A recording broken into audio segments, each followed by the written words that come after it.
interpellé par le Service central de recherche et d'investigation criminelle, SCRIC, le 26 février 2023, alors qu'il se trouvait au chevet de son épouse Yvonne Gnassingbé, demi-sœur du président du Conseil, Charles Essoanaon Azumaro Wala a été incarcéré le 13 mars 2023. Son épouse, qui reprenait lentement des forces après une grave crise cardiaque, avait été transférée le 24 février 2023 de la clinique internationale Codom au centre hospitalier universitaire Sylvanus Olympio.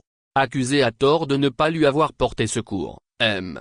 Azumaro Wala serait en réalité la cible d'une machination familiale, ourdie par l'une de ses belles-sœurs avec la complicité de plusieurs individus et sous le regard complaisant des autorités selon son conseil.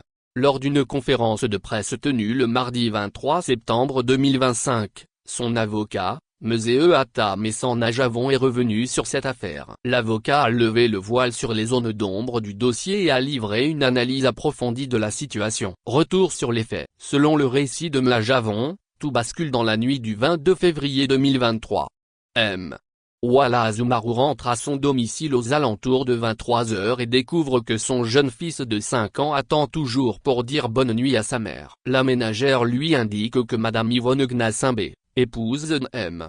Wala et demi-sœur du président du Conseil, est enfermée dans sa chambre depuis 17 h. Constatant l'absence de réponse et la porte close, Charles Wala la force et découvre son épouse victime d'un malaise grave. Il tente de joindre un médecin sans succès, puis appelle Madame Bilaké, qui prévient le Dr Tabac. Les deux rejoignent le domicile et décident d'évacuer la patiente vers une clinique, puis au chute au coin pour une IRM et un scanner. Les résultats concluent à un AVC et les médecins recommandent une évacuation médicale urgente à l'étranger. Selon l'avocat, M. Wala informe alors plusieurs membres de la famille présidentielle dans l'espoir de mobiliser des moyens pour une évacuation rapide. Malgré des promesses de retour d'informations, aucune suite concrète n'est donnée. Une arrestation jugée arbitraire. Le 26 février 2023, alors que son épouse est toujours hospitalisée, M. Wala est interpellé au chevet de cette dernière par le SCRIC, Service central de recherche et d'investigation criminelle. Le 27 février, il est placé en résidence surveillée. Le lendemain, une de ses belles-sœurs accompagnée d'un huissier, procède à un inventaire des biens du couple sans son consentement. Madame Yvonne Gnassingbé décède 2 jours plus tard. Son mari, alors en garde à vue, ne l'apprend que tardivement. Ce dernier sera finalement inculpé, non pas pour empoisonnement, une accusation initiale contredite par l'autopsie pratiquée par un médecin venu de France, mais pour non-assistance à personne en danger, chef d'accusation jugé infondé par ses avocats. Comme l'empoisonnement ne tenait pas, ils ont retenu la non-assistance à personne en danger, en prétextant qu'M.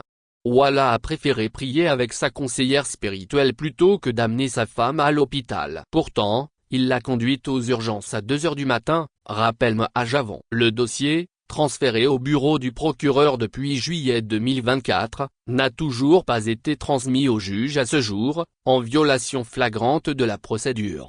Pour Najavon, cette affaire révèle un usage de la justice à des fins personnelles, notamment autour de la gestion de l'héritage et de la garde des enfants du couple. Les 2 fils de Madame Yvonne auraient été récupérés par ses sœurs après le décès, et les biens du couple inventoriés en l'absence de toute décision judiciaire préalable.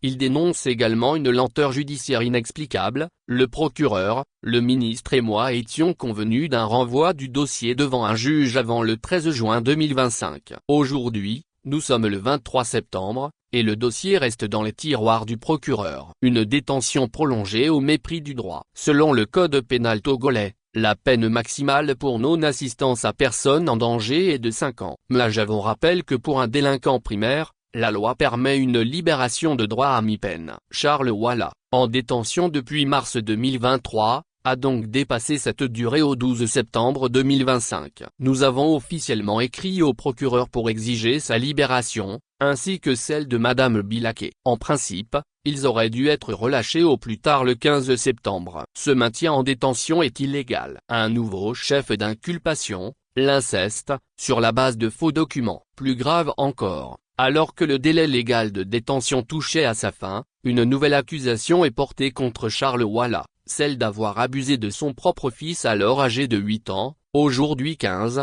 prétendument contaminé par une hépatite C. Mahajavon dénonce une œuvre désespérée. Après analyse, les 2 enfants sont sains. C'est un grotesque montage, un faux et usage de faux. Voilà notre justice, complice de ces montages, qui couvre une opération de spoliation des biens du couple. Dans un constat amer, l'avocat dénonce une justice aux ordres. J'ai été professeur de droit pendant 40 ans. Je constate que le droit n'est pas appliqué dans ce pays. Même la Constitution est violée. Le code pénal et le code de procédure pénale sont bafoués par ceux-là même chargés de les faire respecter. Il conclut avec un message fort: on en veut au bien de Madame Yvonne Gnassingbé et de son mari. Ils veulent garder Charles en prison pendant 7 ans pour liquider ses biens. C'est ça, la réalité. Source, Le Correcteur.